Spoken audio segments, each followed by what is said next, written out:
Welcome, welcome, welcome. This is the stream at 8:05 p.m. UK time. It is now time that if you wanted to ask philosophical questions, I will answer, or I will try, and meanwhile I will explore the villages and make comments on them. Because great minds talk about ideas and small minds talk about people, so I'm going to be talking about digital people. Nah, I don't know. We'll see.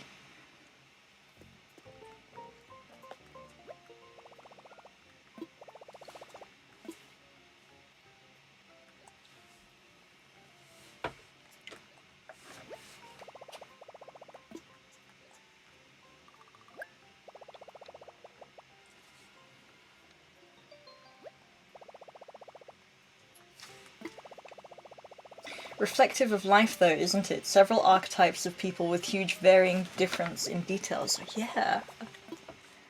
Interesting. Well, it's more like, I think it's reflective of how life seems when we are doing a kind of an abstraction thing.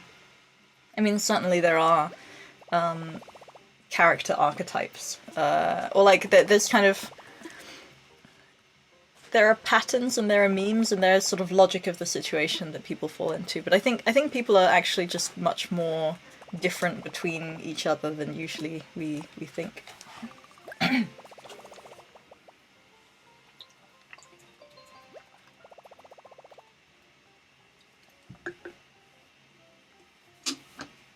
Like, some views of people are that they are fairly either culturally determined or like determined according to some narrow criteria, like when they were young, what happened, and did their were they pampered or were they neglected, and things like attachment theory.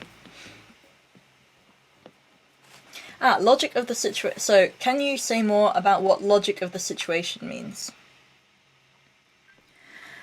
Logic of the situation is when, like, basically because of features of a particular situation, because of the local details, there is a thing where it makes sense to do a certain thing or be a certain thing or like think a certain thing. Yes, yeah, action. I need to navigate menus. Yeah, so logic of the situation just means when the details of the situation kind of like naturally lead to particular answers. And so this is to contrast with it's like you might do something that would sound kind of strange, but given the situation it kind of makes sense, or there's a thing that like you wouldn't usually do, but in the logic of the situation that's like it's a special case, and so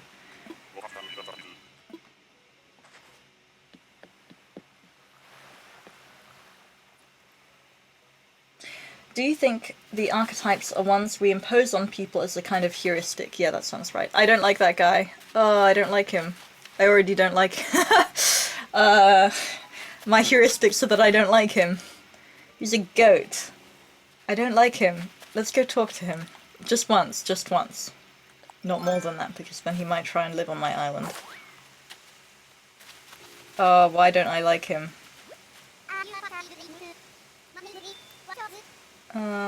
He seems okay. But I just,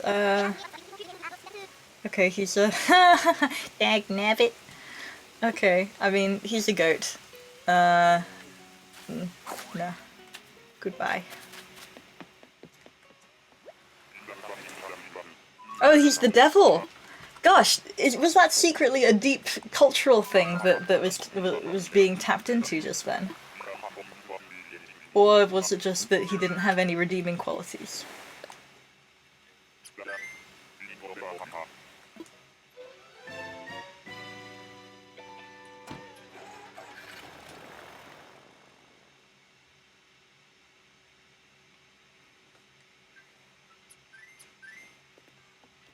I mean, what else could archetypes be than a heuristic?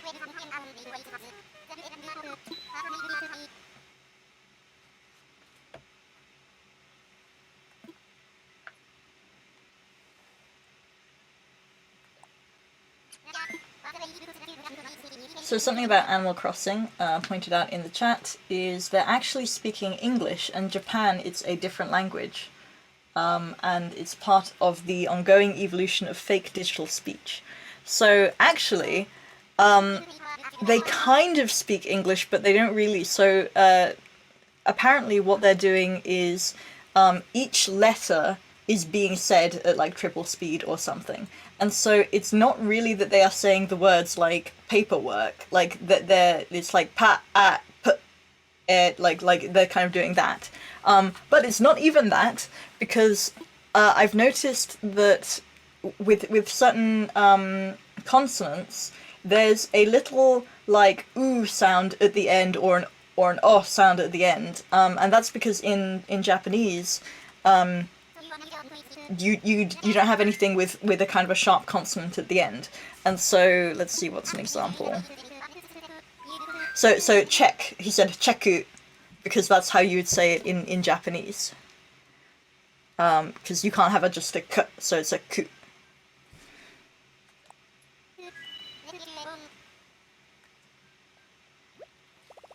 Oh wait, did I? I hope I did the right thing. I was paying attention to the language, not the, I was paying attention to the form, not the substance. Got a walker who needs wings, over. Roger.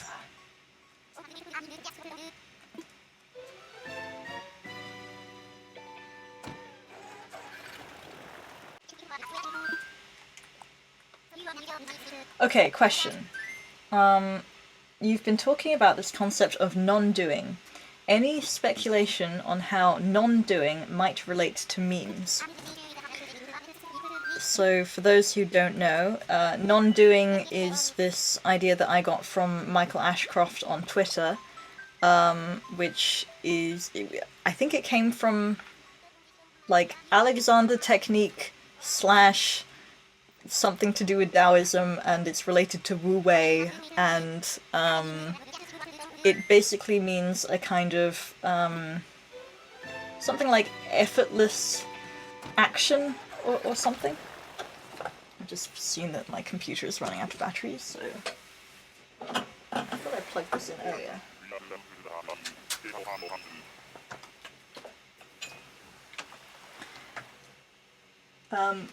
And basically I was advocating this idea of, like, instead of trying to do something, like trying to get towards a goal, or trying to, like, basically you decide what to do, and then you're really focused on that, and kind of everything else sort of isn't in your attention, but in such a way that it can't even kind of grab your attention, because you're so narrow-mindedly fixated on a thing that you're going to do it. So how does it relate to memes? Oh, another bird. Is this a pigeon? What is this? Let's speculate about this character as well. That's an interesting tail. Is that a swan? What is that? Is that like an albino peacock? Why does it have a tail like that? What animal is that? What animal are you? Oh, maybe it's a pigeon. Piper. This hype-tastic island. Oh, she's a pop star. Oh, she has the same personality as Bubbles. We already have a Bubbles, I'm sorry. Slot's taken. Good luck though. Okay, so how does non-doing relate to memes?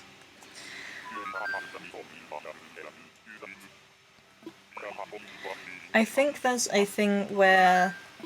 Okay, I might use a lot of, like, beginning of Infinity jargon here, but I think there's a thing where anti-rational memes cause us to... Okay, basically, hang-ups are things where we are kind of fixed in a particular way, or like there's areas of thought that we can't go to. So where the usual nice state would be that you can think any thought, that like you can go anywhere in your mind and like, oh, this is interesting, and maybe this idea is true, and maybe that idea. But when there's a hang up, there's a like either you are kind of fixated on one thing and you're going around in a loop, or there are particular areas that hurt if you try and think about them. And so I think, and so the idea behind non-doing is that we, through various things that happen in our childhood, various encounters, unpleasant things happen, we limit our actions and our attention, like as in we kind of look away from things that are uncomfortable, and we come up with coping mechanisms to deal with that kind of situation. So an example is that when you're at school, then there might be some pressure to look as if you're thinking, or look as if you're kind of concentrating and paying attention. And so apparently, like, this is one explanation for why people kind of furrow their brow when they're thinking, because they need to look as if they're paying attention, and so you need to display that on your face. And then it's just a kind of an ingrained habit. And incidentally, I always thought that looks just painful, like, because I don't do, like, I think I don't, like, if I furrow my brow, then it's sort of momentary when I'm thinking, instead of the kind of like, and I'm thinking and I'm talking and I'm not sure about, like, it looks painful to me. It looks like something is hurting you this very moment. So it's not an inevitable thing. And whoa! Oh, whoa! What is that? What is that? What? Blimey. Blimey, that's a lion. I suppose. Whoa! Oh, he scared me again. What a lion. What is going on? Wow. Wow, let's investigate this lion. This is a interesting lion. Maybe my, like, I have this kind of in my head. It's like, oh, I'll get nice visitors that, or what's the word, villagers, and they'll be all nice, and they'll be purple, and that's my favorite color, and they'll be like, you know, my favorite animal, and it'll be all cute. But maybe I just want interesting ones. Cause, like, gosh, that's is he wearing a Star Trek uniform? What is going on here? What? Okay, what kind of person is he? What? Sorry, temporary pause for the meme conversation. I'll get back to it, but can we just figure out what's going on here? So he's got a red mane, and a terrifying face, and blue highlights.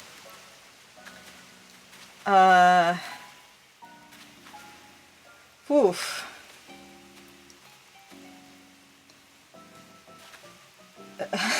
Maybe he can help kick the mafia's ass. Yeah, kick Julian's behind. Or maybe he's sweet. He almost looks like a Chinese dragon face. That's interesting. Alright. Howdy, stranger. I got an island. Are you a nice man? Oh, he's got a surprisingly high-pitched voice. Wilderness training is just the best, isn't it? I'm Rory. What's your name? I'm not doing any accent until I understand his character. Luli, huh? Great to meet you, Luli. You're not from Luliland, are you? You are? I didn't know it was real. I heard the best abs on the planet come from there, Capital. He says capital. He says capital. Oh, interesting. Like, okay.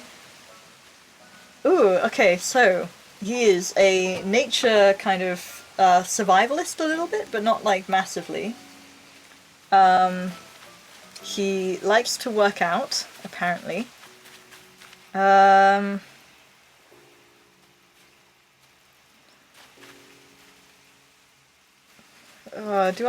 I want him on my... I mean, he would scare the mafia away. I kind of miss the civil servant. I was so happy about the civil servant, but, like, this guy seems okay. Is he a hell yeah, though?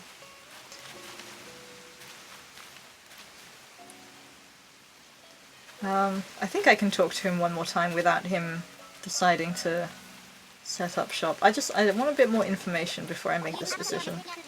You know, as much as I want to stay here and train, I can only build up so much muscle by gathering stuff. What would be really cool is if I could live somewhere near someone that inspires me to go big on bulking up. Oh my gosh, Rory. Are you saying I inspire you to bulk up? Okay, cool. I mean, I approve. Your triceps are just astonishing, Capital. Oh, this... Okay. The thing is, I already have a sporty one on my island. But maybe they would be friends. But I don't know, he's got a moustache made of commas. And he has eyebrows made of commas. Well, that's, yeah, he's kind of ugly cute. Yeah, exactly. Bit of, yeah, he's sort of... I'm gonna go to the chat and have, like, let that kind of percolate through my brain.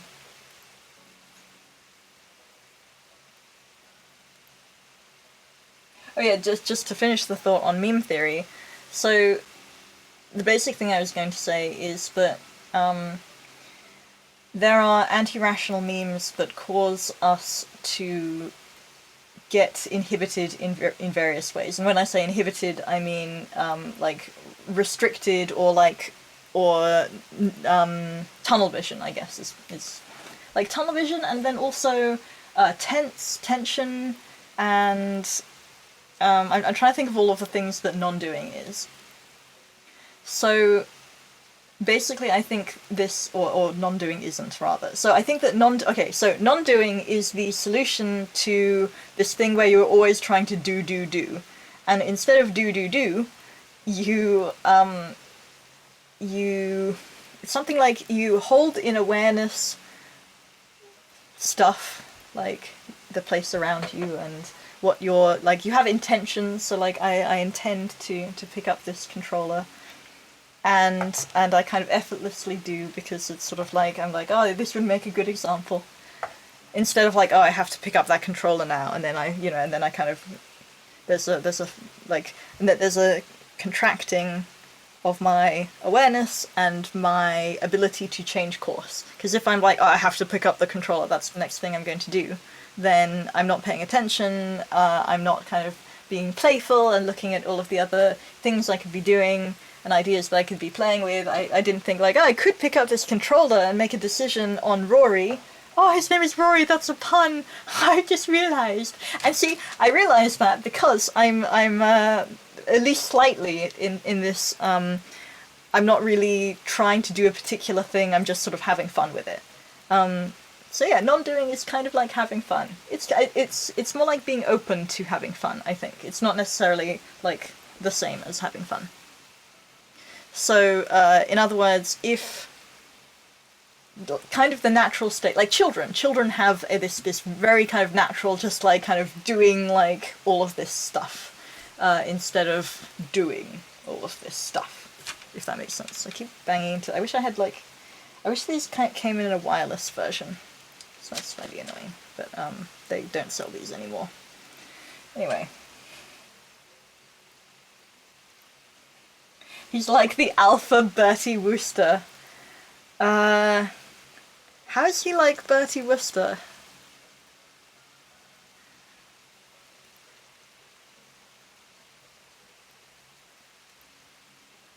So practicing non-doing primarily helps with getting out of self-coercion.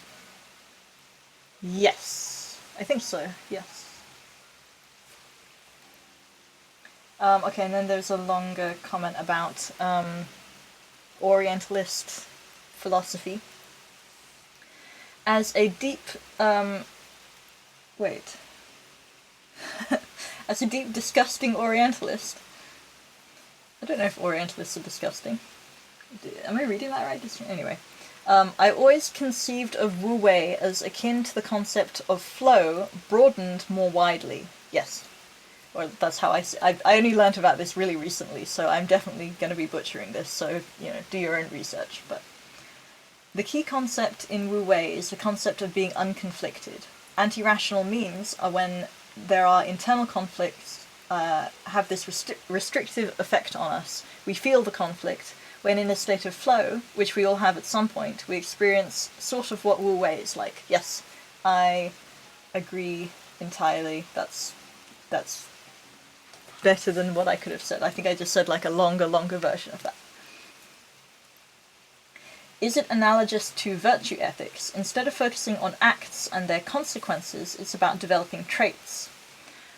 I think my guess is that you could do traits or virtue ethics in either a doing kind of way or in a non-doing way. Actually, yeah, I think because there's often a thing where someone tries to have an identity as a something, like I am a mathematician or an artist or whatever, and there's a way that can be a very sort of something that feels more doing-y than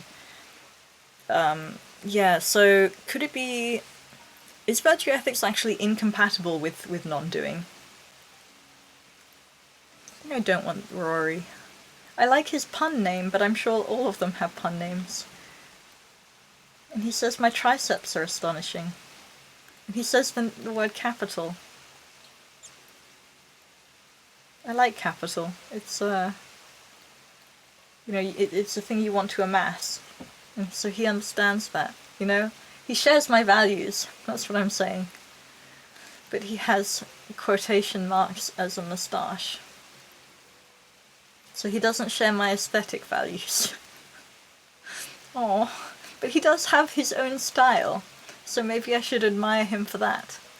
This is actually really good character design. Well, it's really interesting character design. So notice that he has these swirly kind of marks around his head and his eyebrows and his moustache, and then his hair is very kind of jagged, so there's a contrast between these round shapes and these triangular sharp shapes.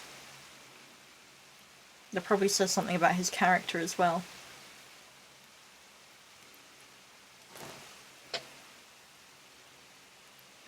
Yeah, okay, so several people in the chat say that they like him. Do I like him more than... And he would be a good... yeah, but all of their heads are way too big in the wrong way. This is Animal Crossing, we can't get away from that.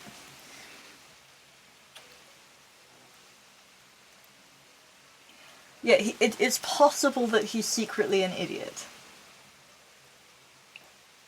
But he seems like a good person. And he's not going to take over my island. And he's the question is, would he be taken in by the mafia boss Olaf and his narcissistic sidekick Julian? Or would he just kind of shrug it off? Or like, what would happen there? What would the story be there?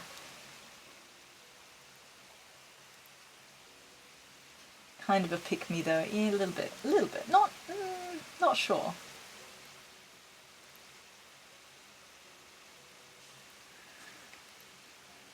Come train on my island. Okay, well he seems gullible. Yeah.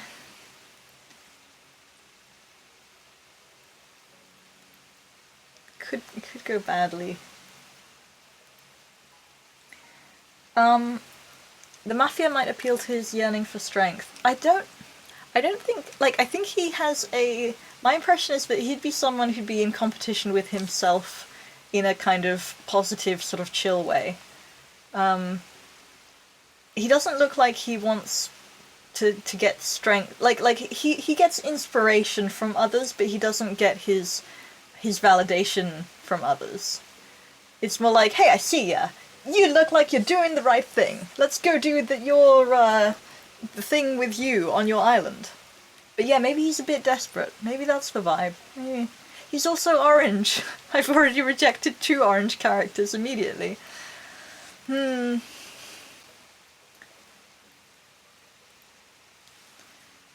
tell him good luck for now. I appreciate it. I'm just amazed I got to see such glorious triceps all the way out here. Take good care of it. I can't decide whether this is like an... Yeah, whether that's a kind of like, please take me to your island, I really don't want to live on this island. Yeah, I think the answer is no. Bye, Rory. I will never forget your punny name and your shocking face. Wait, let's wait before we go, Rory. Let us have this memory. Rory, look at the camera. Okay, turn around. Come on, Rory. Okay, Rory. Bye, Rory. May we meet again. Oh, he's also got like a chin thing. Okay. That's enough of Rory. Back to the philosophy. Aww. I don't know why I don't like orange people. Maybe it's a political bias. No, I don't know. I don't think so. I don't think I'm politically biased against orange people. There will be more minxes. Oh, there's disappointment in the chat. I will take your... Well, okay, let's go home. Orange man bat.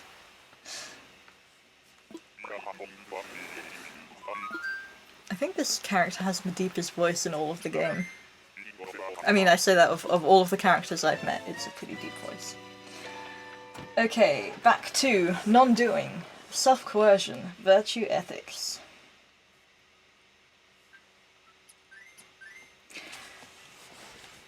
So there's something about what I said earlier which sounds very post-rat or anti-rat, post-rationalist or anti-rationalist. It sounded like saying put experience before abstraction. Ah! So is that a post-rat thing? Okay, I need more tickets. Because, I mean, rationalists, I would say, are more put experience or empirical data over abstraction, because they're kind of empiricist. Oh my god, he's got a handbag. Man purse. Man bag?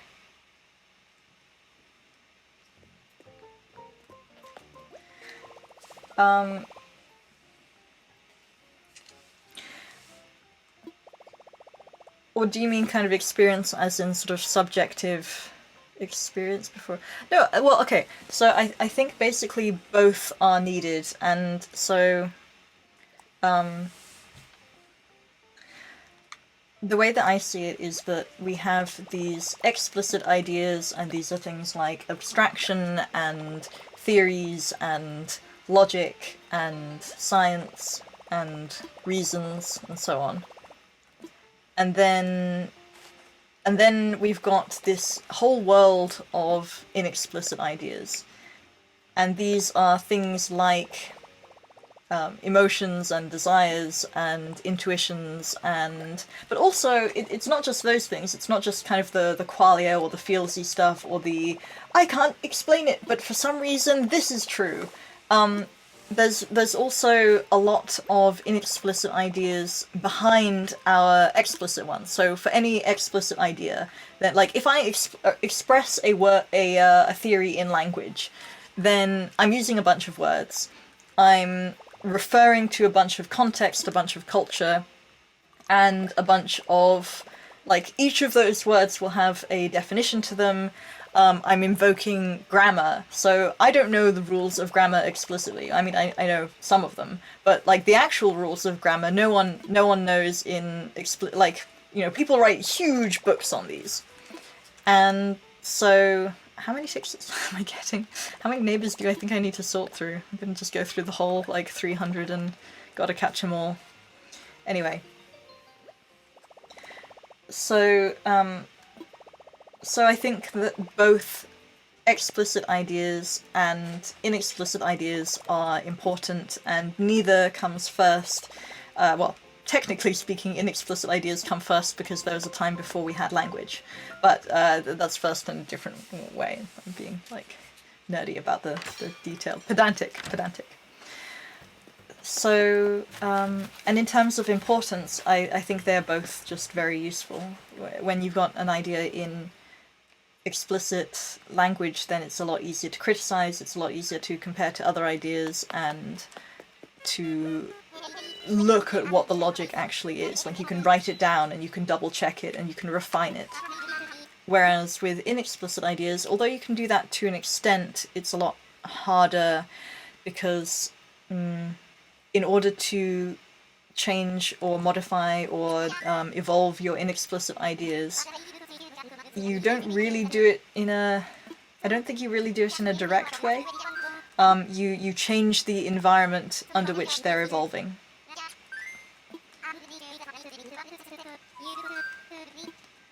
I don't like it when he's talking over me.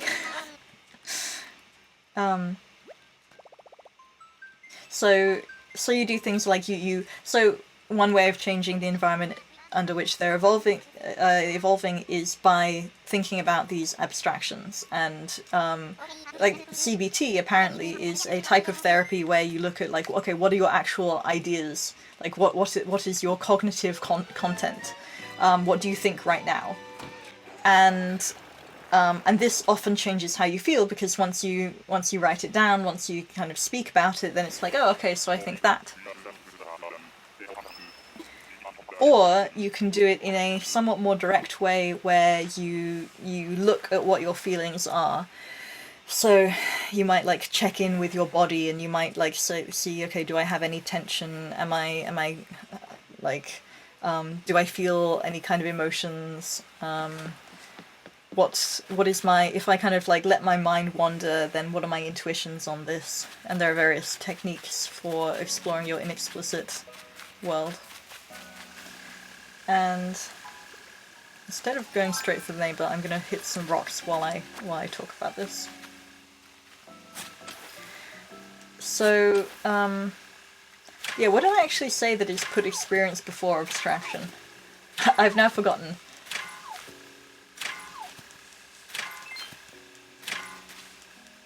Compatible with, so non-doing compatible with virtue ethics because all of the fans were like Chinese virtue ethics typeheads? Is that, I don't know if that's a word that I'm unfamiliar with or a typo.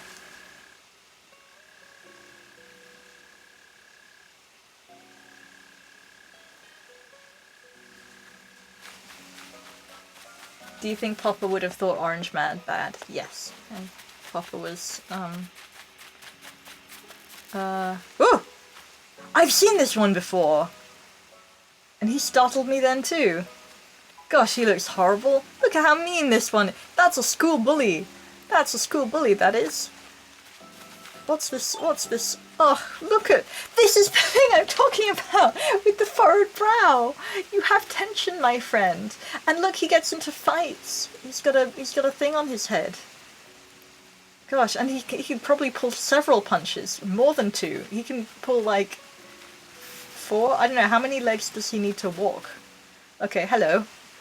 Octavian. I don't believe we've met. My name's Octavian. I'm putting on an artificially deep voice because definitely I would actually do this. Fancy meeting you here, huh? Wherever here is. I'm a mite fuzzy on that part, sucker. Wow, he's a bully. You're Luli, right? From Luliland? You're a long way from home, or at least I think you are. Wait, how do you know where Luliland is?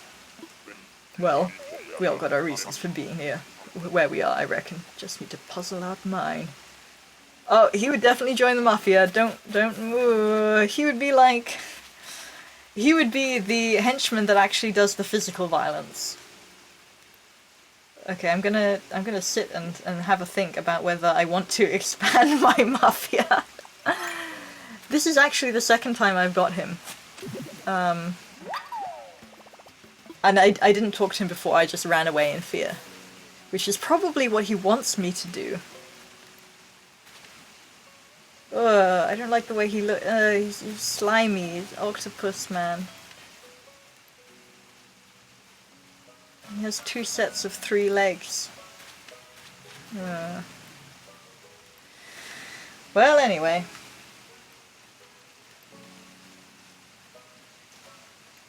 I mean, experience is an experience rather than empiricism. Yeah.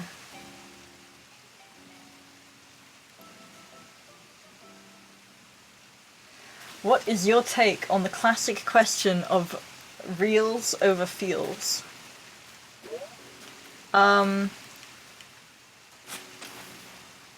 Interesting. I used to definitely answer... Did I just hit him with my shovel? Did he just make a pop sound? Ah! He bounces! Oh, no, I didn't want to talk to him. Again, okay. It's good to step away and look at things from a distance sometimes. Like I'm looking back and wondering if it's maybe time for me to make some kind of change. Shake stuff up. I know that feeling, bruh. Whoa, you felt that way too? I wouldn't have thought a kiddo like you could get so jaded and restless. Wow, this guy's deep. Oh, he's dark. Reckon I'll try to strike out for a new island sometime in the near future. Okay, is he someone who does physical, or is he like the genius behind the operation? Now I'm not sure. Anywho, reels over feels. I used to say reels all the way. Interestingly, so in that video of reels over feels, Kant was supposedly I think it was Kant who was supposedly the person who said reels every time all the way. But wasn't Kant like the original... Didn't he do a bunch of stuff to do with phenomenology? I've not read Kant in the original. I don't know if that would be a pleasant... I don't have any digging devices. And I need to make a decision on Octavian. Do I expand my mafia?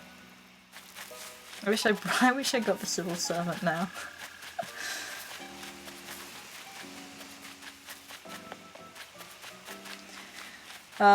But okay, so basically my answer is I think that you need both reals and feels. Do you think there's something lost in the move from experience to abstraction? I can't help but feel there is.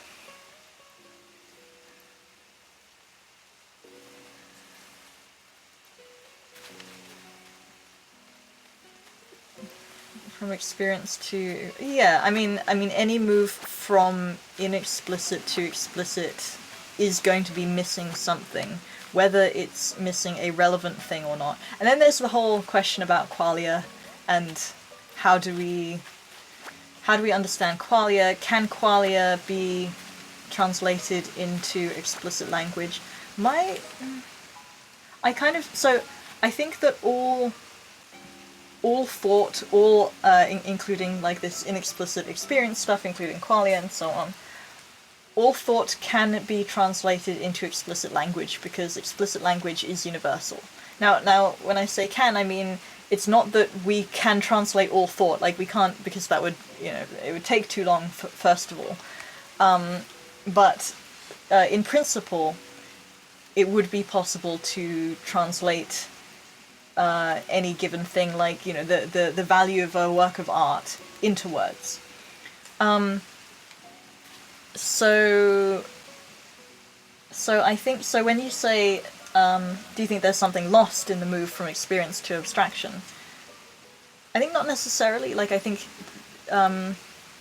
in practice there is, but anything that is lost can be made explicit and then we can get it back. Like I think I could describe in words fairly well, like what an objectively good painting would look like. If like basically I could kind of completely describe a painting, and say yeah, and then it had this figure here, and then it has this this like water here, and it's painted in this way, and I could give a very, very detailed full description of that. And I suspect that for the most part, and also if someone gave me a sufficiently detailed description of a painting, I suspect I would be able to tell whether it's a good painting or not. At least, or whether it's a decent painting or not. Maybe there'd be something. Oh, that's an interesting question, because if there is something genuinely new about a painting that you've never seen before, would you be able to identify that just by hearing a full description of all of the brush strokes? My intuition is no, which surprises me. I think I like this guy better than Rory. Because he's not orange, he's only got orange cheeks. Oh, now I know why you like him. Okay. Yeah, he's a bit Byronic, I think.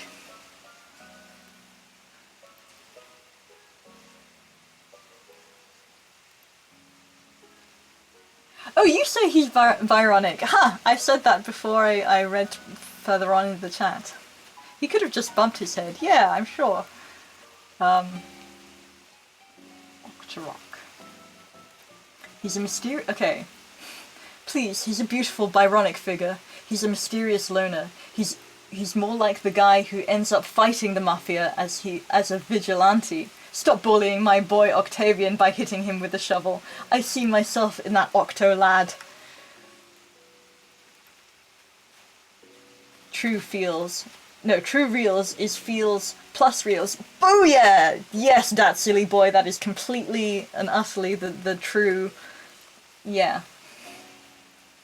Could you explain the question? I'm not familiar with feels over reals.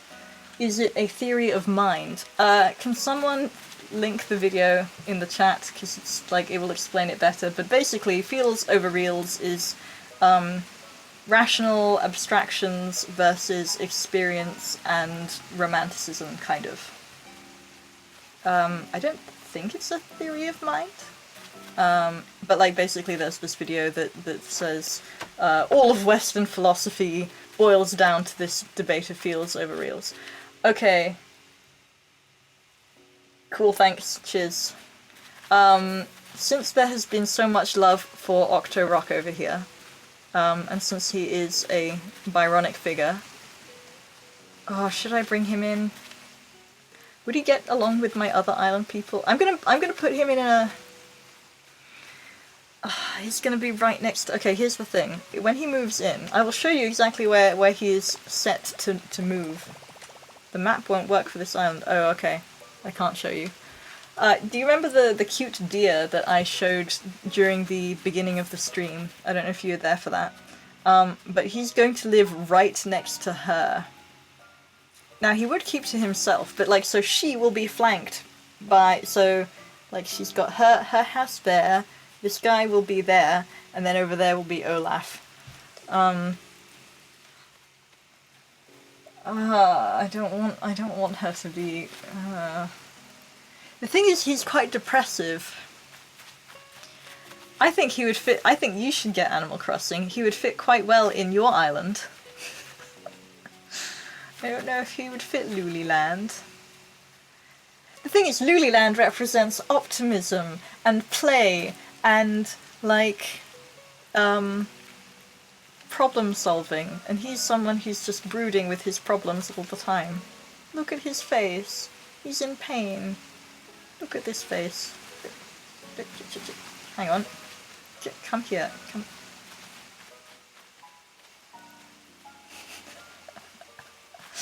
Okay, well, once again, we will take a selfie and never see him again. Or, I might see him one more time. Okay, look at the camera.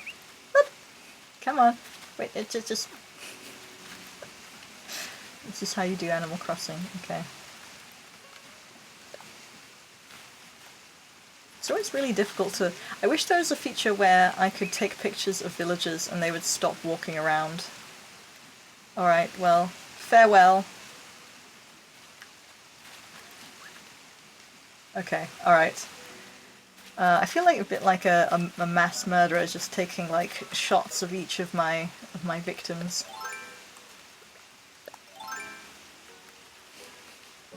Oh, the face.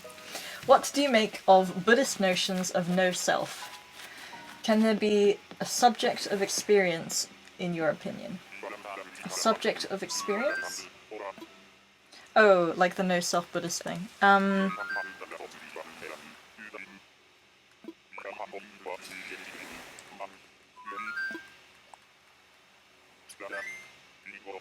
So I feel like there are different things that are meant by no self, and possibly the Buddhist notion of it, like either that is one of the specific ones or there's an equivocation.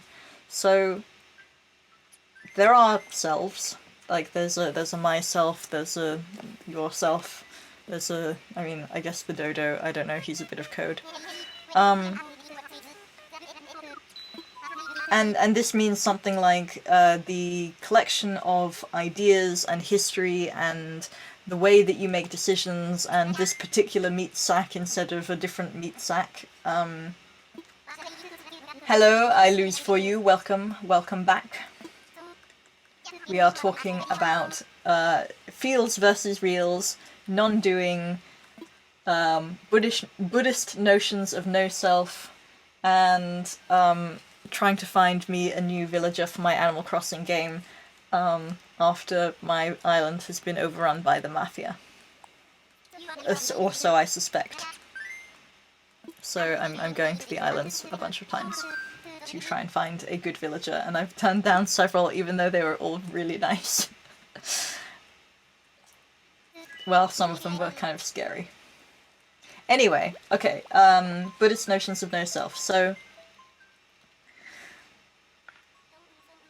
I think there is a thing that they are getting at when they talk about no self, and that is something like when you have a self, you are thinking about you. You're thinking about your how you, let's see, what is it? It's something like you've got judgments, you kind of consider yourself as sort of separate from the world, you are self-conscious. Incidentally, some people think that that's what consciousness is, like being aware of yourself. But the idea of a no-self is that the self doesn't exist. And I think what that is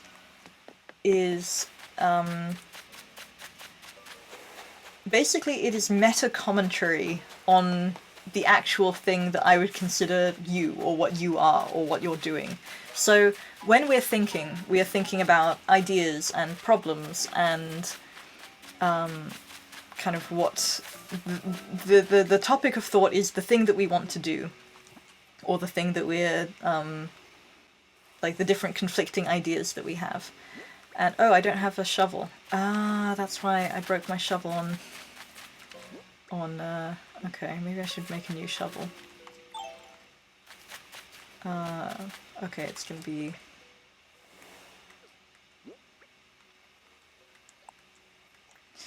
so with Buddhist ideas, yeah, so I think that the thing that is actually sort of the most you is you're thinking about actual problems. And when you start thinking about yourself, then you've stopped thinking about the problem, and now you're in this sort of meta discussion on what you're thinking about. Uh-oh. Uh-oh. Nope. Nope. Okay. Well, I'm not going to make a very good first impression because this has happened. I could make some medicine and... Okay. Anyway, no self, yes. So basically, Buddhist idea is getting at something true, which is that if you have meta discussion, then you're not actually thinking about the object level stuff. You're thinking about something else. And that is not really...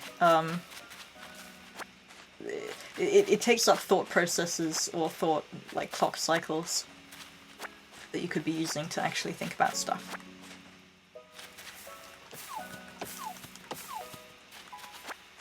But I would say, like, ironically, I would say that the actual self is the thing that isn't, that is the thing that Buddhism would call, like, a lack of self. Because I would say, like, just the object level thinking, that's where it's at.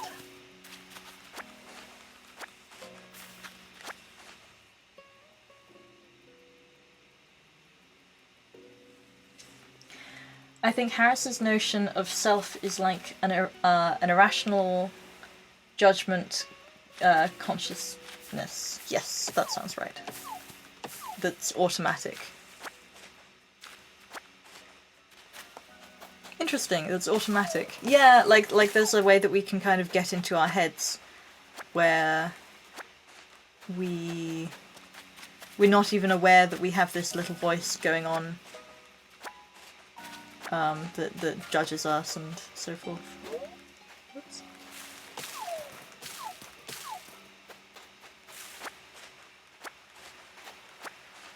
Nice thing about Animal Crossing is that even after being stung, he's still smiling. I'm a she. I don't know, I'm gender ambiguous. I don't know, gender is a myth or something. It's certainly a thing, but it's not the thing that... Anyway. What's the history behind the idea of meta versus object level? Is it relevant to anything Popper worked on? I feel that's a leading question. I've definitely talked about... Okay, so yes. I'm just going to make myself some medicine. As far as I can remember, or as far as I understand it, the history of meta discussion is that I think the original dated back to Russell and another mathematician, I believe. Whereas it was a kind of, I think it was to do with either set theory or group theory, and it was to do with like referring to sets that refer to themselves, and so that's like a meta thing. And then I think Tarski used meta to help persuade Popper that truth is objective. I think this is what happened. Let's see if I can remember it now. I've got notes on this, but it's been a while. So, what was the history of it? Right, yes. So it was. So what happened was... Oh, did I make the medicine? I've now just been doing things without thinking. Ooh, now I've dropped it. That was definitely thoughtless. Take medicine. There we go. Ah! It's cheddar! I think. Is it? I've heard of this one. Cheddar! That's what I meant. Okay, sorry, I'm just gonna pause the meta to... Okay, so we've got another rat. My name's Cheddar. He's a rat made of cheese. He's got a little bow. Oh. I'm here on vacation, soaking in the vibes. Oh, he likes vibes! That's a good sign. That means that he's not a standard rationalist. And you're Luli from Luliland, right? Fromage. Fromage? Fromage? Fromage? What is that word? You are! I think fate brought us together. Oh my gosh, he's a romantic rat. He's a rom rat. I hope we can make good memories, you know? Wow. Yep, I love the island life. Peaceful and pure. I wish I could live here. What do we think? What a Chad? Oh, because he's a Chad. Ha. I like him. I want him. I think that... I turned down some really good ones that had more character than him. Like, he's a rat made of cheese, but, like... He's a rat made of cheese.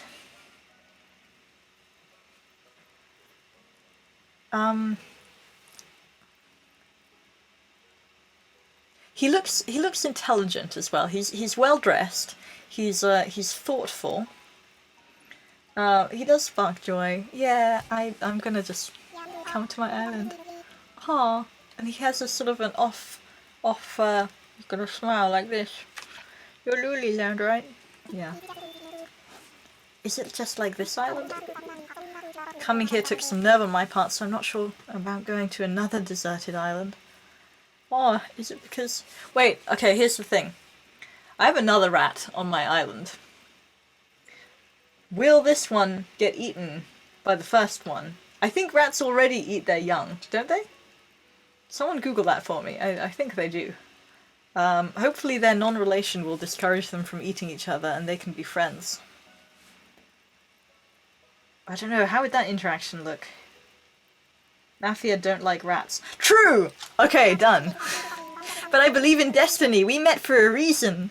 I've just decided to move to fromage. Is that it's fromage, like fromage frais. Omelette du fromage. Omelette. Ah, that's right. Fromage. It means cheese in French. Okay. All right. So he might be French. No, cheddar is not a French cheese, is it? No. We're English cheese, but fromage is a okay. We adopt French words. Really glad you're welcoming me like this. I'll jump through the normal hoops, I guess so. What are they? I see, I have to contact Tom Nook Fromage. Thanks again for being so welcoming, even though we just met. You're alright. Aw. Alright, well, we now have our next. Okay, that was good. I'm happy with fromage. With cheddar. Anyway.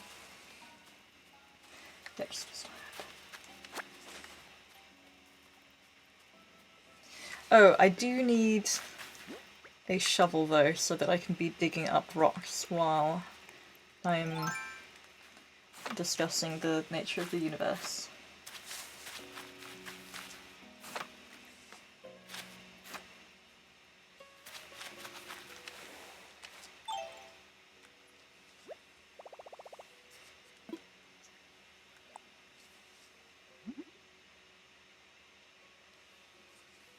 Oh yeah, I was talking about meta versus object level.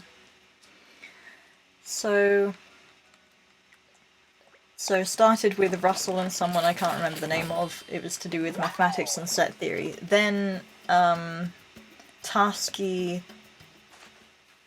was saying, hey, Carl, my bro, there's objective truth, and Popper was like, nah, really, not sure. And Tasky was like, yeah, because, like, Popper was like, okay, but what does that even mean? And then Tasky says, okay, well, something is objectively true if it corresponds with the facts. So, this grass is green, or this I guess this weed. That one's got some purple in it. Okay, this weed over here, this weed is green. And it is green if it actually corresponds with the facts. Now this is a digital weed, so yeah, it's still a type of fact. Like, there is a fact on what the pixels are doing there and so on. And so what does that mean? And then that was kind of like fairly persuasive, but it was still like, not sure. And so it was kind of like, well, what does that mean? And then Tasky says, well, you can say the weed is green, or you can say the weed is green in German. Actually, I don't know what weed is in German. I know the English, the usual example is grass. Okay, so there's some grass here. We'll pretend these little triangles are grass. So the grass is green. Is true if das Gras ist grün. I'm sorry for my German. Very sorry. And so that is a and then okay, so how does meta come into this? So basically you can talk about the sentence das Gras ist grün as a meta thing, like it's sort of like if you say, like, if that is true, that the grass is actually green, then it is true. So in other words, saying, like, using an English sentence, using a German sentence, then you can talk about objective truth, and that using an English sentence to refer to a German sentence is a meta comment on the German sentence, and somehow this, like, makes, I'm literally hand waving. I would have to consult my notes to explain this better, but yeah, basically. So that is the history. So, but then the history does not end there. For then, there were chat room. Okay, then like travel forward in time about 50 years, and it is the early 90s, and there are chat forums, and there are debates in these chat forums, and sometimes the debates are not very, like, they get a bit not very nice. And okay, how do we have better debates in these forums? Like, what kind of rules can we have to stop people from sort of being nasty? And what is it that makes these debates go down to these black holes? Because we get these situations where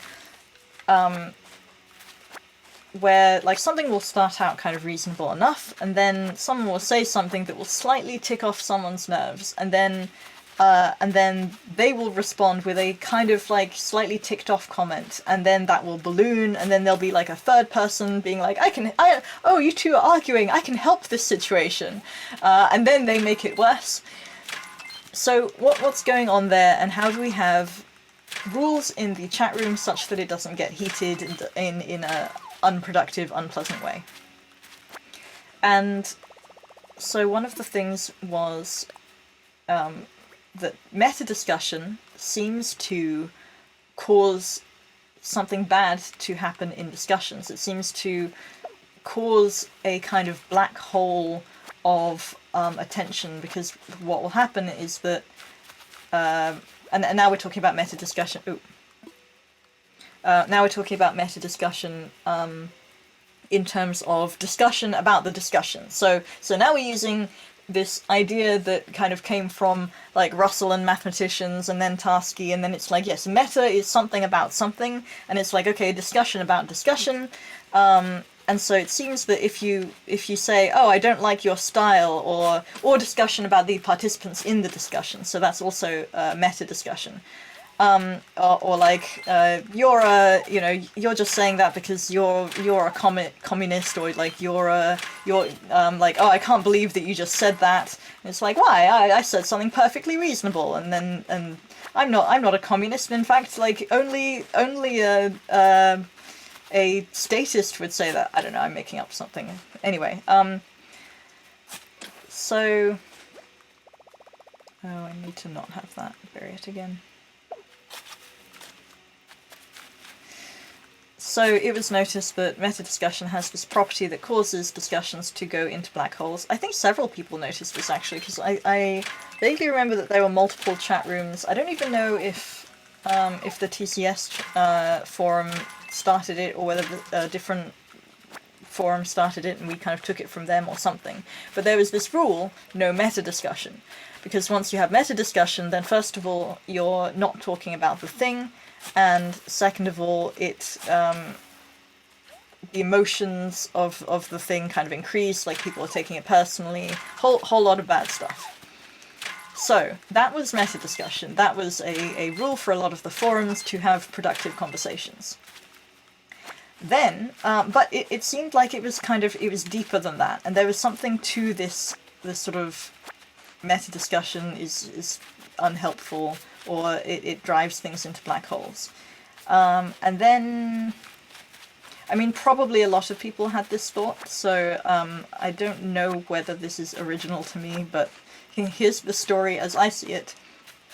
One day, a couple of years ago, I was at home reading a Popper book that I hadn't gotten around to, and I noticed that I had a bunch of these meta thoughts going on of like, oh, I haven't read this book, like, why haven't I read this already? Like, what does that say about me that I've not gotten around to reading this yet?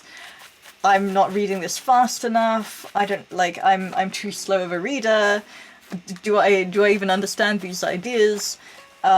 Is like, I've reread this paragraph like 5 times, and I keep zoning out what's going on. And then I noticed, all of these, like, I've just been, sitting here for 15 minutes, and I haven't like really read this paragraph. And I noticed that what was going on is that I kept having all of these meta comments and sort of like I wasn't even reading the book. I was just having comments on my own act of reading. And from that, I thought, oh, okay, so meta discussion is very common around any kind of I don't know. I spoke to some friends about it, and they pointed out that anxiety is often a kind of meta ruminating, like you're thinking like, oh no, like what does this mean, or like, oh, I said this thing, comments on yourself. So and that kind of led me to think about, okay, so how does it work when thoughts get blocked in the first place, or when thinking gets stalled, or when we're failing to make progress? What's actually going on there? And sorry, I was just startled by the fish immediately biting. Sea bass.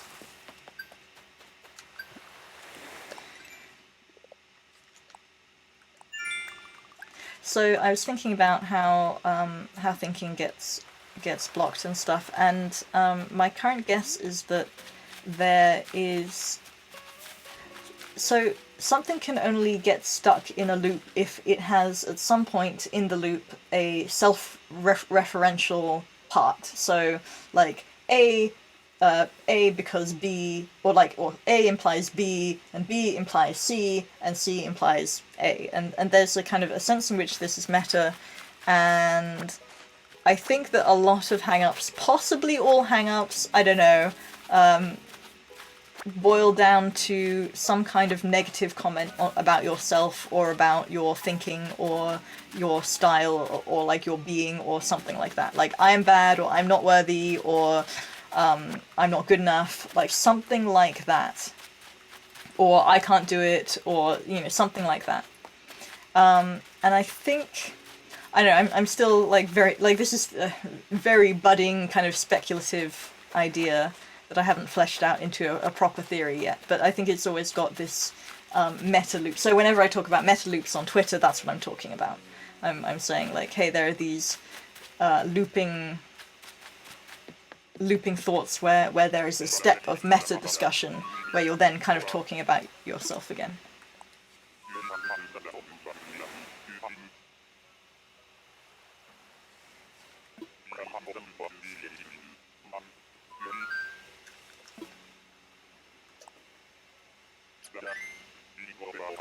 Russell's paradox in naive set theory. Yeah, that sounds right.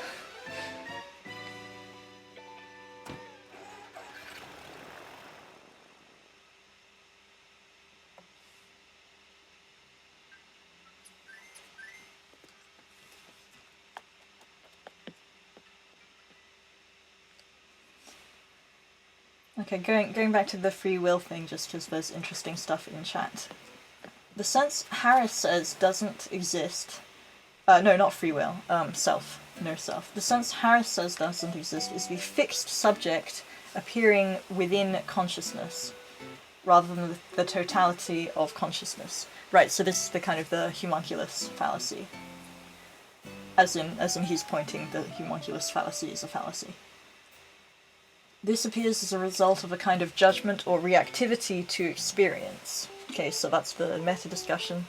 It also contributes to the illusion of free will, because we think this ego in the head thing is is the thing making choices, even though everything is just appearing.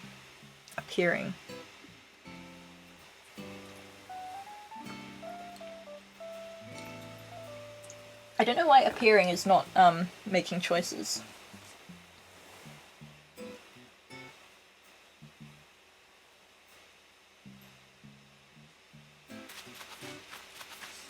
Harris' view of free will is the result of a determinist pipe dream. I know I'm really far back in the chat.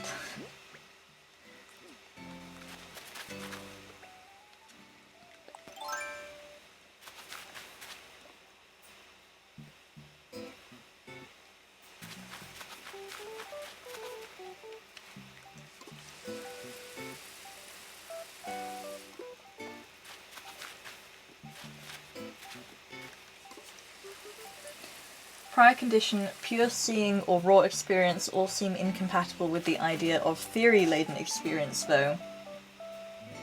I've been trying to reconcile those. Pure seeing or raw experience seems incompatible with the theory-laden. Yeah, I don't think there is...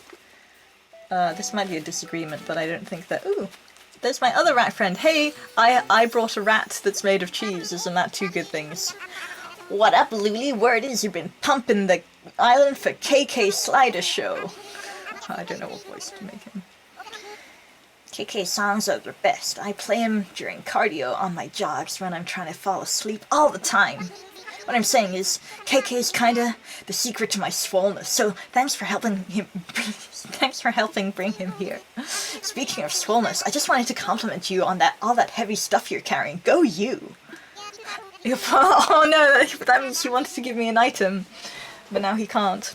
Your pockets are totally stuffed. I bet all that extra weight is really maxing out your endurance gains. Oh, I wish I had a gift. I told you. I had a heavy gift for you to help with both the KK thing and your training, but it doesn't look like you need it. Okay, I do need it. Just give me one moment.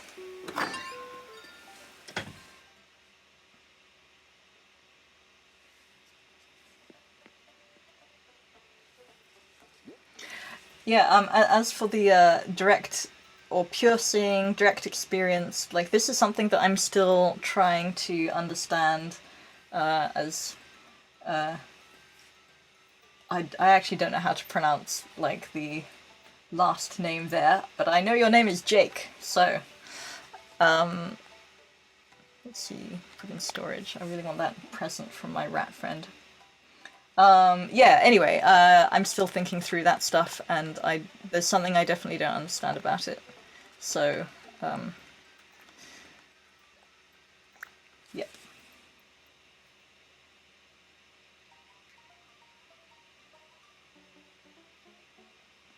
Recommend David Chapman's work for a reconciliation of these views. Like I know that you've said that this is not true, but I still suspect there is, like, if I read it, then I'm going to be like, this is kind of empiricist or something, but it could just be that there is a genuinely new idea that I haven't understood. Okay, and that's enough space. Is pure consciousness an observation? Yes, but without dualistic fixation. Rod, I'm ready for your present. Ah, it's gone. Okay, well, thanks for the offer. Pure consciousness and observation.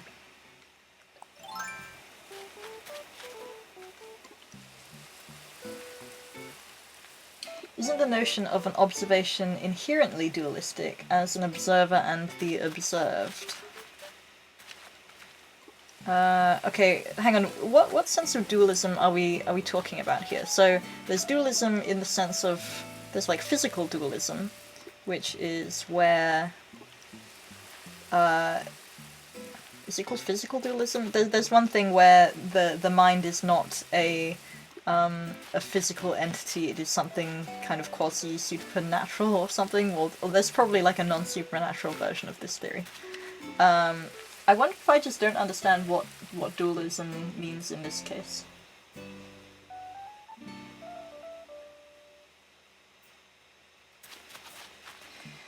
It is if you have a dualistic philosophy of mind, see Varela and Maturana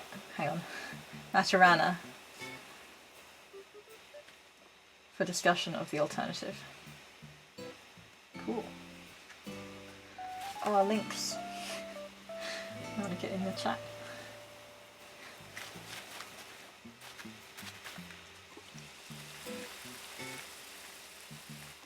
Hopefully we'll have a public talk with Luli about this stuff at some point. Yes, I'm going to send out, I'm going to figure out a schedule for all of these conversations about emotions and other things tomorrow.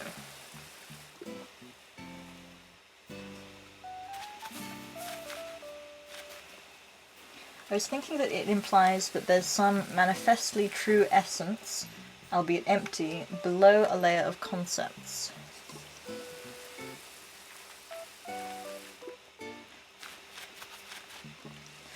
So it might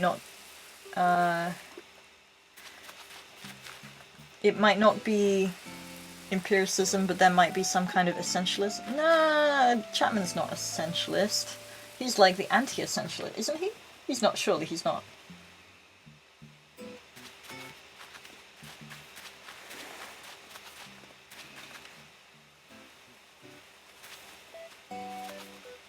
Celeste!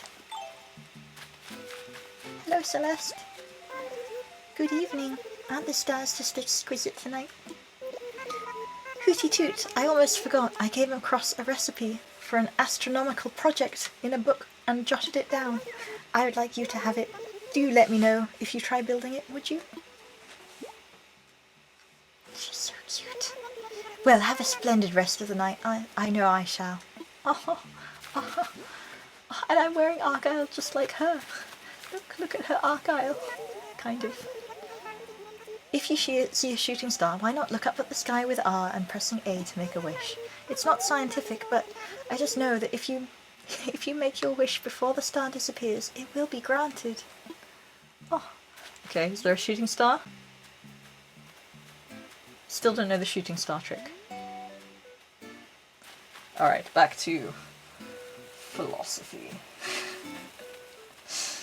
I'm enjoying this philosophy cafe, this is fun.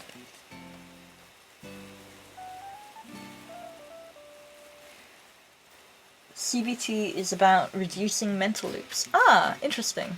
Yes.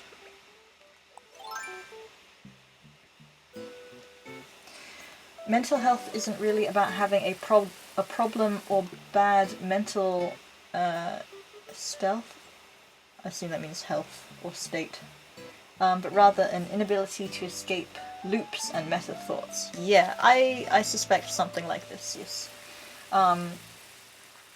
I could imagine that there would be some blocked thoughts that don't take the form of meta or looping. So you could have a thing where wherever you try to think of a particular thing, then your mind kind of pings off it in a random direction.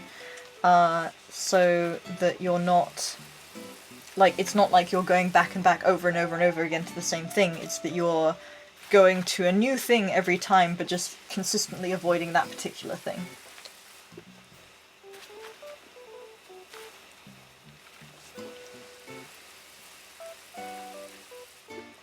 Creating seems like an improvement on appearing. What was this? It sounds true, but I can't remember the context. Let me see here. Yeah, okay, so stuff appearing in your mind versus being created by your mind. And I guess that helps my question of... it was something about free will, I think.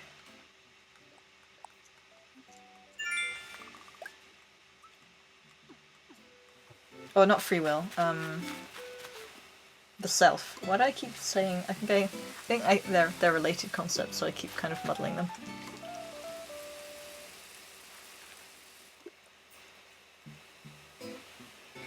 It's appearing from the standpoint of consciousness. Creating is an inference about what's going on under the hood, so to speak, yes.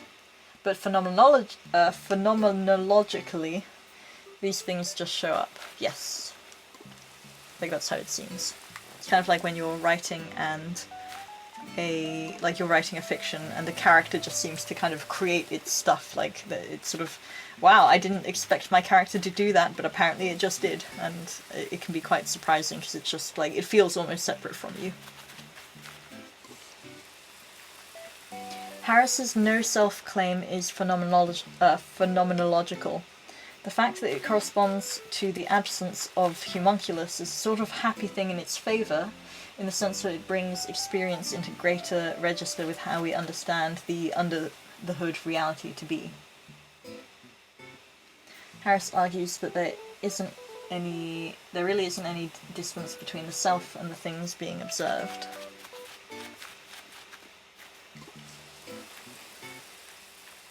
There is not a knower and what is known.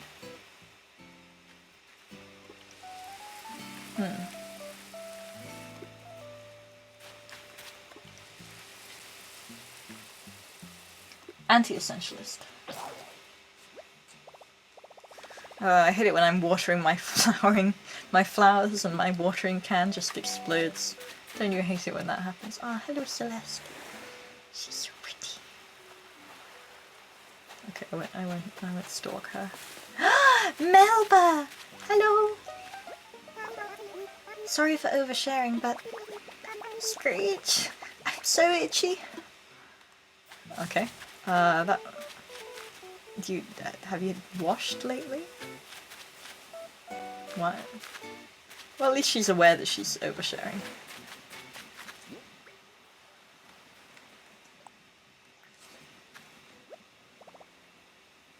Essentialism is a kind of dualism, a fixation of boundaries. Fixation of boundaries. Right, so a thing has a particular essence, and so it must be that, and so the boundary between it and other stuff is fixed, and yeah, that sounds right. Is it so much that something appears or is created? It seems to me that it appears insofar as consciousness appears. To be conscious is to be conscious of something. To be conscious is to be conscious of something. It can be neither said to appear or be created in some sense, though appear makes more sense than created. So is what you're saying, like, conscious is interaction with the object?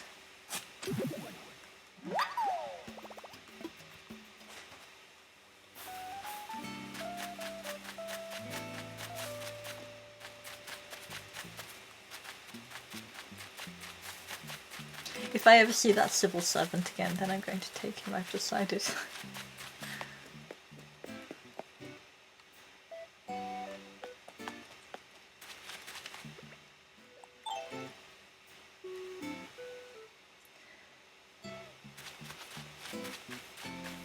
What is the thing where you like persons?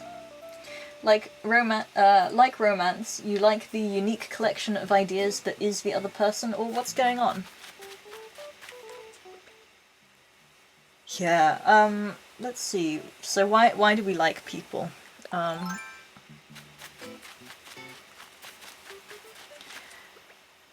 think there's a lot going on. There's a way that people can fit your particular problem situation. Like, in a certain sense, like, okay, there are tons of different ways to answer this question.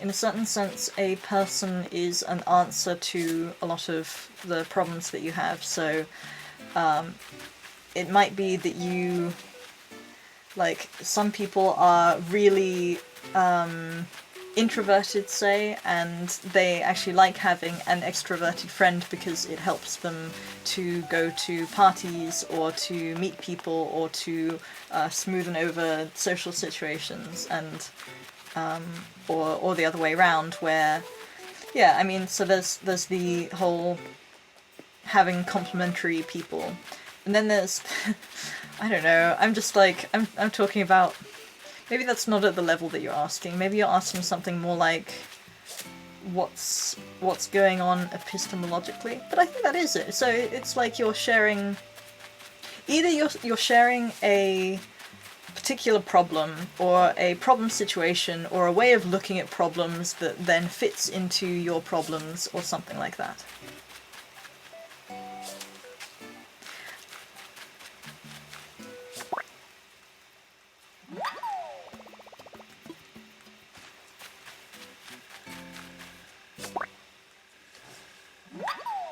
Has anyone ever actually caught cherry blossoms in fishnets? Why do I keep calling this a fish? Like, I keep thinking that this is designed to catch fish, but it's a bug net.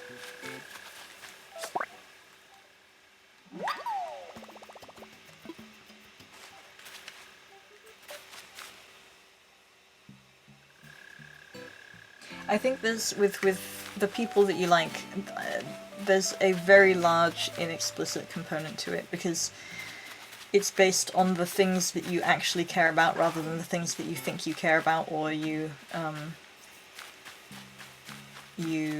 like endorse or something. So you might get on with people that you don't necessarily like think, like, I don't know, or you might not understand why you like someone. Or, I mean, in some, like, it depends how integrated you are though as well. Because if you are very integrated, then it could be like, yeah, I like nice people are nice. I guess it depends on your hang-ups, and there's another thing of when your hang-ups fit into someone else's hang-ups a lot. So you get this a lot with like maladaptive relationships.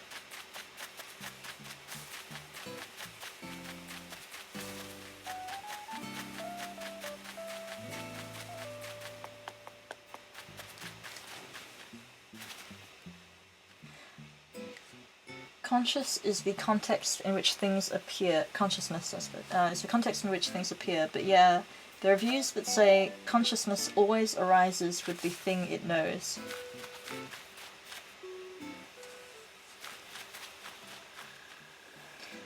Sam Harris has a bit in Waking Up where he claims there is consciousness without objects, at least objects tied to senses.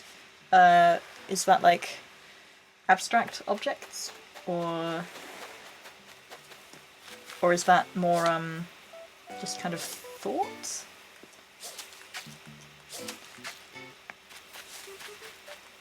There's also objects that you don't experience, like the middle of the sun. So that's not really tied to a sense. Oh, it depends what you mean by sense. Like I have an opinion about the center of the sun. Like if I meditate on it, maybe I think, oh, that's probably quite warm. Maybe that will make me, I don't know, that will give me a certain kind of sense, but I don't think that's the thing that you mean here.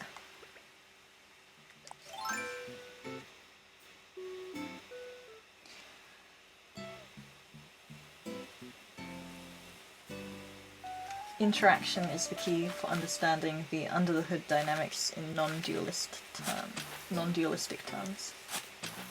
And probably the phenomenological dynamics as well.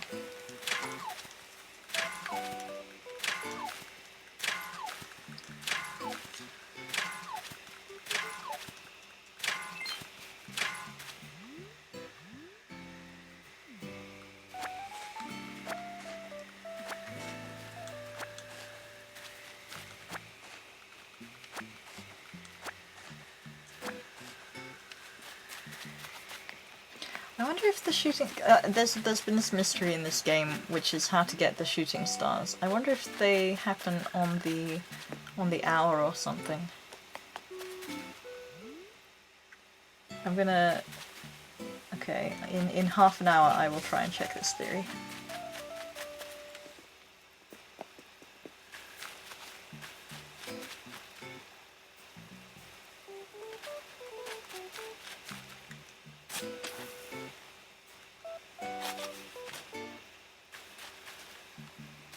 Create links it with the notion of creativity. It's kind of rendering being created.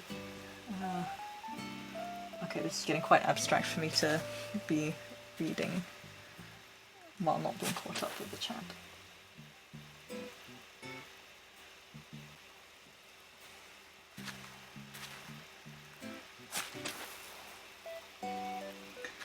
What on God's green earth is creativity? Yeah, I don't know. I don't think anyone does. Cop-out answer, but I don't think anyone has a better answer than that. Okay, so if... Aha! Now he's going to give me a gift. You hear that? There's some kind of scary rustling sound coming from behind you. Huh? There was just some paper stuck to you? Huh. Hey, wow, I guess reactions are on overdrive. I just wanted to teach you how to show everyone distress. This is so relevant for my channel. Quit staring, I'm serious. Ha! Ha! He knows it's a joke too. Yes, there's no distress on this island. Yes. I just learnt the distress reaction. Oh my goodness! So that is the look of suffering. Actually, my view is that a momentary look of that is not necessarily suffering, but an ongoing, like me not pressing the A button and forcing this poor avatar to maintain this state. She's getting stuck in a loop right now, and she can't get out, and she's resisting it, and what she resists persists. Oh dear. Okay, I'm going to end her suffering, and then she's back to normal. Oh, okay. Thanks, Raj. You're the best. Well, before Chadder comes into the island. Right, so, what does creativity explain as you understand it? Hey, I wonder if I go and just watch out for shooting stars. Maybe this can be a philosophy talk and just keep looking at the screen until there's a shooting star. I really want a shooting star because then I can unlock another item.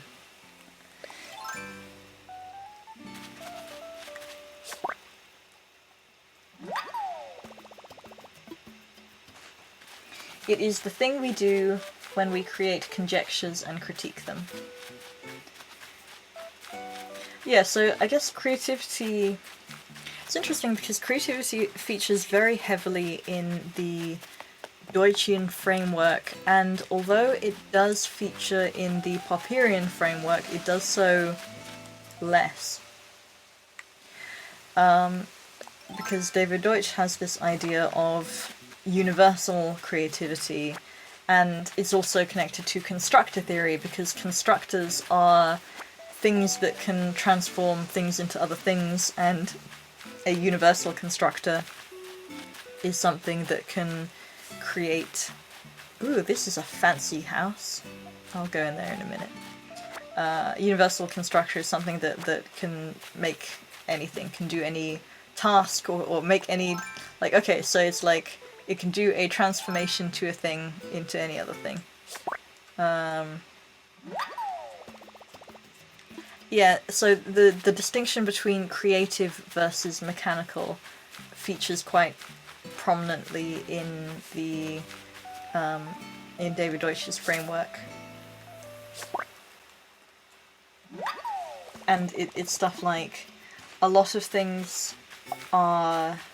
Like, a lot of things that... Oh wow, there's so many balloons. I was just bombarded. Ooh, I need to get down because that's a present right there.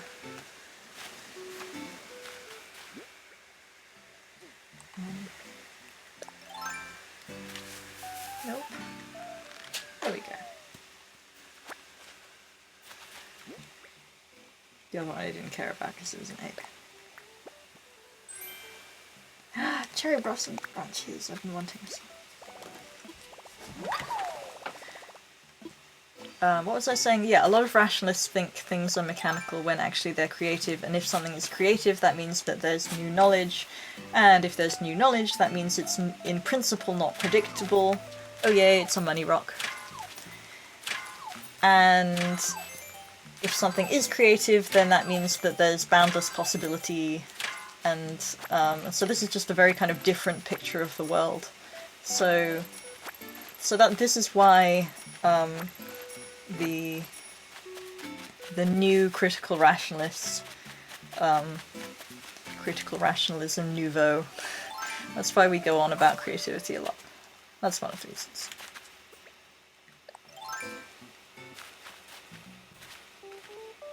And Moloch. Okay, so for example, Moloch is this idea that the Bay Area rationalists, or the Bayesian rationalists, Bay Rats, talk about, which is that sometimes there can be bad situations that have their own logic which causes them to keep getting bad or keep getting worse, and that there aren't incentives for the thing to be made better. Hang on, I'm deciding what to do with this. This is a thing where I can plant a money tree, but this tree is going to be in the way, I think.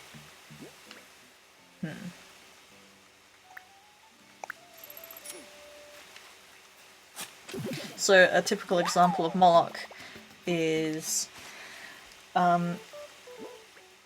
air travel. So cheap air travel there is an incentive to hide as many of the costs as possible so that they appear higher up in the search listings on Google. And so what happens is, so that they can appear higher in the search listings, they kind of mask that actually you need to pay for your seat and you need to pay for luggage and so on and so forth. And so, but the problem with that is that it's actually kind of like shitty for the consumers. And it's also, you know, I don't think the airliners kind of want to be not very nice in that way. But because everyone else is doing it, then you can't really not do it. And so, isn't this a thing of... so Moloch is this, I was going to say like demon, or is he a golem, or like what, I can't remember what he is. But anyway, some dark force that is causing this to happen. I'm going to leave this tree here and see if it sprouts, because I don't know if it will sprout with this one so close. So Moloch is a big thing in the less wrong community, and there's a kind of concern of like seeing Moloch everywhere. So various instances of capitalism or crony capitalism, and things that are promoting some kind of like what's the word? There's a word from economics.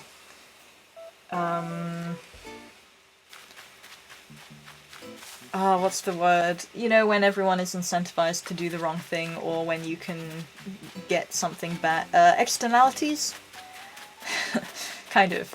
But yeah, so negative externalities is an instance of Moloch. So the Deutschian critical rationalists argue, or Deutsch argues, against Moloch, or I will argue at some point in a blog post, which I've not written yet, but I've got extensive like notes written about, because I went through the entire long Slate Star Codex article that talks about Moloch, and kind of did a line by line. Anyway, point is, problem with Moloch is that partly it assumes that people are not creative, that there is a kind of a mechanical thing where something like people are reacting to criteria that already exist, or mechanical criteria, rather than creating their own criteria, or okay, me just saying the abstract stuff doesn't really connect it back to the instance. The solutions can be created. So with the airline thing, like the glib answer is that there is a solution to that problem. To actually come up with a solution requires creativity, which I don't know if I can come up with while playing Animal Crossing. Let's see. How can airlines fix this problem? Well, I can imagine that if you are...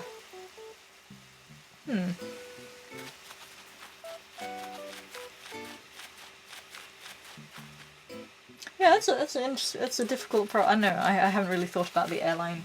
Perverse incentives, bad equilibria. Yes. Those are the things I mean. Right, inadequate equilibria, if you will, which is a book written by Yudkowsky, King of Less Wrong.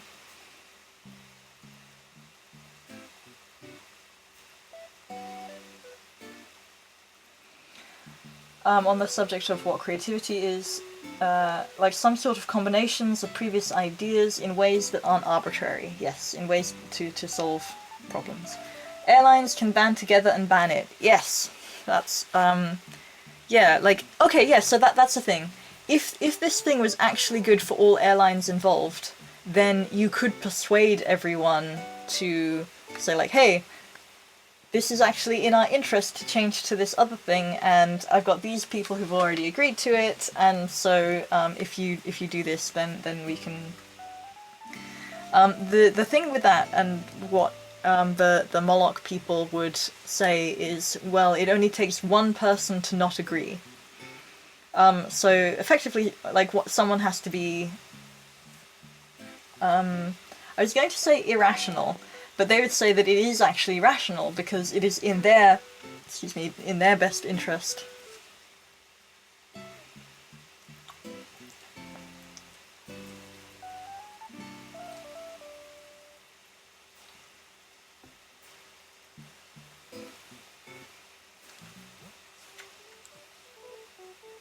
Prisoner's dilemmas, yes.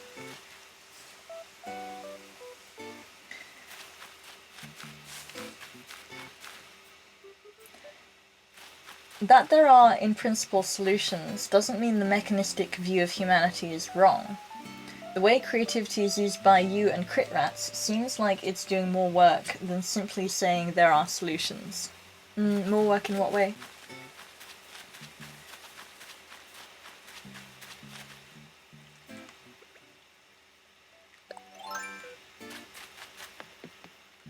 Also, which, like, with the mechanistic view of there are many mechanistic views of people, so which one?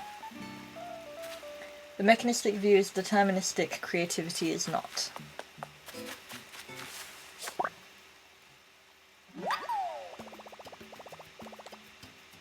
Mechanistic here means algorithmic, not physical. Yes, yes. Yeah, mechanistic means that there is a set thing or a predefined thing or an algorithm that you can mindlessly follow, or a thing that will reliably output a particular thing given a particular input. Oh, incidentally, this is my heart-shaped pond, which was one of the reasons I chose this island. So if I go over here... I'm such a girl. If I go over here, so, or like maybe over here... So, when you first start Animal Crossing, you have the selection between 4 different islands. And as you can see or 4 different maps, and it's like the map over there is the one that was given to me, like as in there'll be 4 of these squares, you choose the one that you like, and they all have a different layout with different like ponds and things. And if you look carefully, not only is there a little heart-shaped river, which is adorable, but also it kind of looks like an elephant with an elephant tusk going. So that was nice too, and to make it more heart-like, I drew this blue triangle to kind of fill it in, because otherwise it looks a bit like a kidney.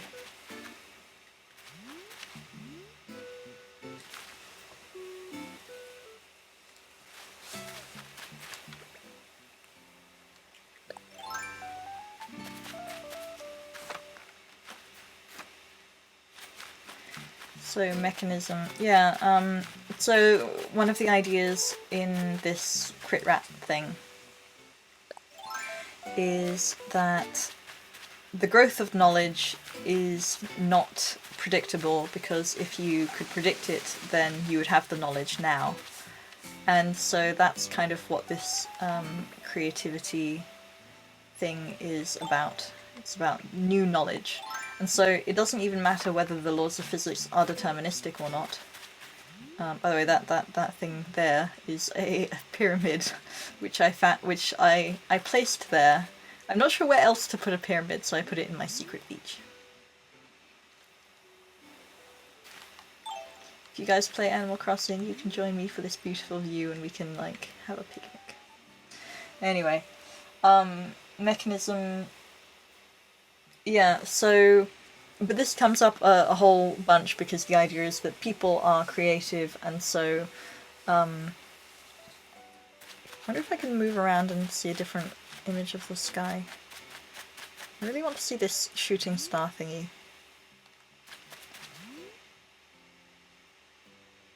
Okay, but I've still got 7 minutes until the hour, which is my current theory, so I'll just shake some trees down for the money. These people hide money in these trees. Or sometimes furniture. Like a clothesline pole.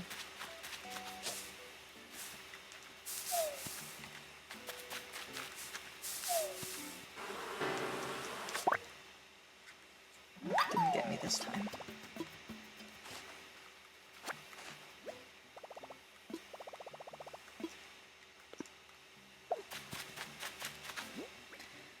Oh, my pockets are full. I guess I'll dump some.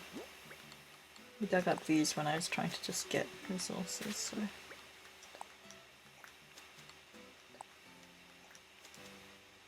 Does that answer your questions around the mechanistic view of humanity and creativity? I think there's, like, I'm detecting still some criticism or some, like, things don't really work this way or something.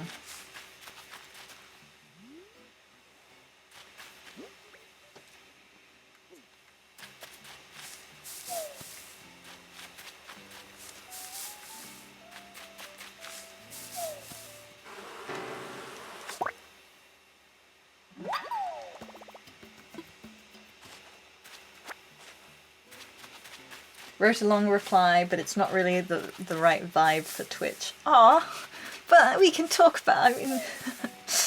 I mean, you could paste it to me at some other time, and I can try and give an initial answer. Or you can give your glib summary, and then I can give a glib reply. Is that the right vibe for Twitch? Is objectivism too focused on persons rather than ideas? Yes. Okay, do I have an elaborate? It's more like why or how.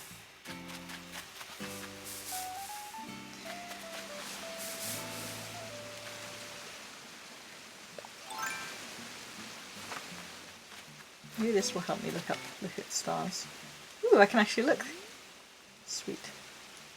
Actually, it hinders me. I can't actually look while looking. I can only look while. Huh, okay.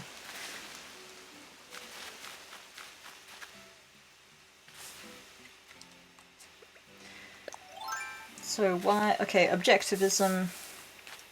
Objectivism has a lot of stuff about judging people or pronouncing judgments. I don't think it says judging people as such. It's something like you must never fail to pronounce a judgment, or you should never sanction. Oops. I'm trying to get that bug, and I didn't realize that I already have that out. Yeah, never sanction evil. So evil already is sort of that's a property of a person. Kind of a person rather than an idea, because ideas can be false. I don't know, can an idea be evil? I guess it could. Oh, I was going to do some watering of my flowers, but I think I don't have the ingredients. 4 minutes till the time I get to test my theory. Where should I test my theory? Should I test it here? Will I be able to see all the stars this way, or should I test it in that other place? I think I had a better view there. Conjecture, really. I don't know. Is it a... What are some of the greatest discrepancies between objectivism and critical rationalism?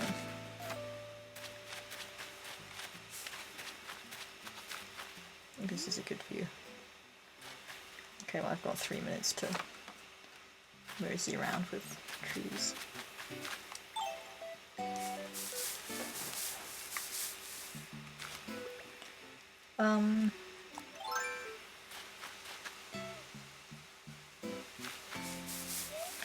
So this judgments thing. Oh, my pockets are full already?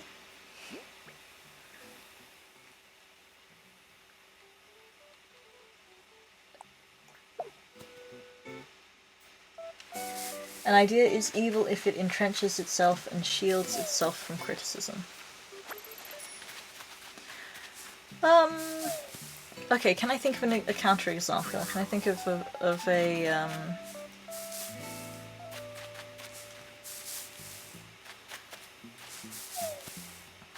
I would have thought evil has something more aggressive to it. Like, I'm not sure, like, an idea would be bad if it did that.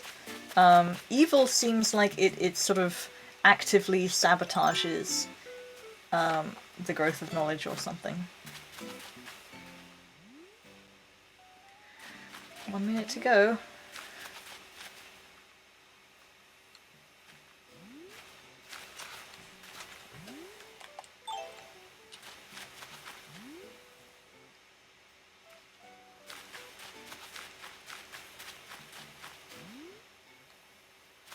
I think the sky, because of parallax, it's not.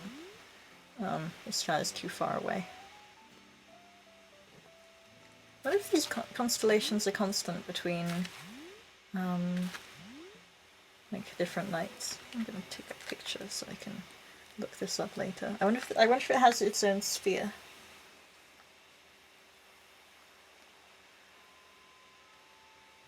There we go. I don't know if you can hear the bells. I don't see any shooting stars.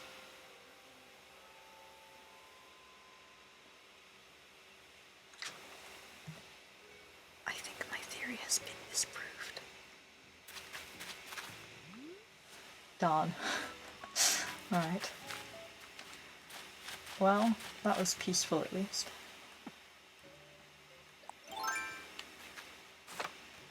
Strange to be talking about ugly things while, you know, evil. An idea is evil if it's ugly.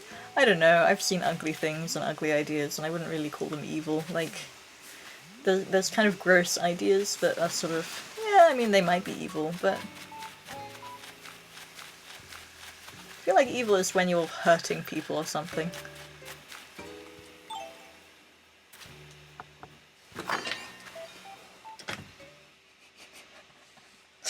Animal Crossing really is part of the Sphere Cuck conspiracy. And that is the first and only time I will use the word cuck in this stream. Well, second.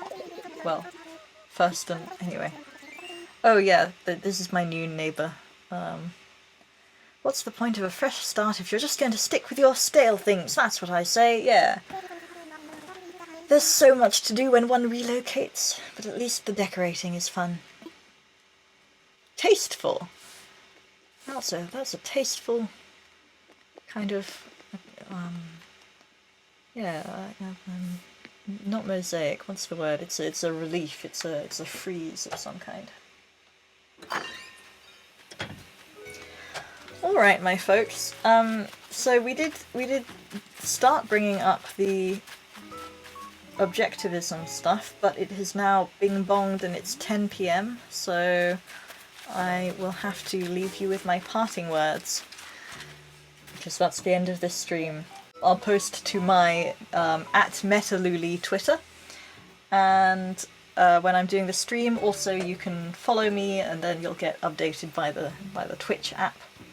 And that was discovering new neighbours, talking about philosophy, and talking about other random things, and it was very nice to have you guys, and anything that we've not covered today we can cover another day, so talk to you later. Bye.